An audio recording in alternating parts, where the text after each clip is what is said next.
उर्दू में खैर मकदम है। आज की खबरें।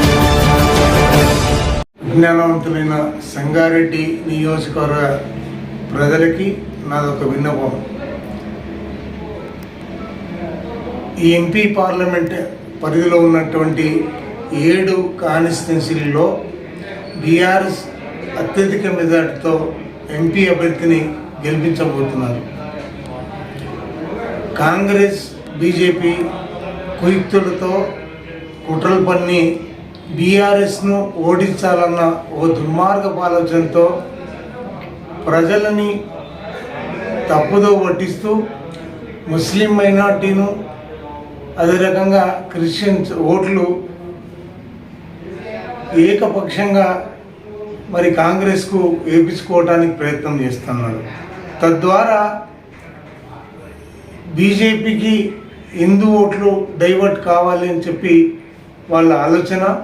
మరి ఈరోజు విఘ్నులు అన్ని రకాలుగా తెలిసిన వాళ్ళు, ఎందుకంటే ఈ 9.5 సంవత్సరాల కేసీఆర్ పాలన అందరికీ అర్థం పడినట్టుగా అందరూ కూడా ఈరోజు అర్థం చేసుకున్నారు. దేశంలోనే ఒక సెక్యులర్ భావాలు కలిగినటువంటి ముఖ్యమంత్రి అని పేరు తెచ్చుకున్నాడు.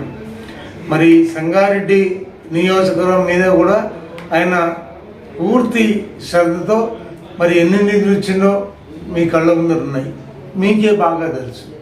హరీష్ అన్న కూడా ఈ నియోజకవర్గాన్ని నేను ఓడిపోయితే కూడా దత్తత తీసుకొని అన్ని రకాలుగా అందుబాటులో ఉండి మరి ఈరోజు వాళ్ళకి అన్ని రకాలుగా ఉండి ఈరోజు సంగారెడ్డిని అన్ని రకాల అద్భుతంగా అభివృద్ధిలో పూర్తిగా సహకరించింది. నేను ఒకటే అప్పీల్ చేస్తా ఉన్నా, ఈరోజు కుట్రలు కుతంత్రాలు ఎన్ని పనినా ఈరోజు వాటిని తిప్పికొట్టాలి అని నేను కోరుతున్నా. ఈరోజు విఘ్నులు విజ్ఞానవంతులైన మీకు నేను శిరస్సు వంచి నమస్కారాలు తెలియజేస్తూ, ఎక్కడ కూడా ఈరోజు కాంగ్రెస్ గెలవటం అనేది అసాధ్యం. ఈరోజు గెలవదని ఈరోజు మా వీక్ క్యాండిడేట్కు వాళ్ళు కావాలని ఇచ్చిండ్రు. ఇది గుర్తిరగాలని చెప్పి నేను సవినయంగా మనవి చేస్తాను.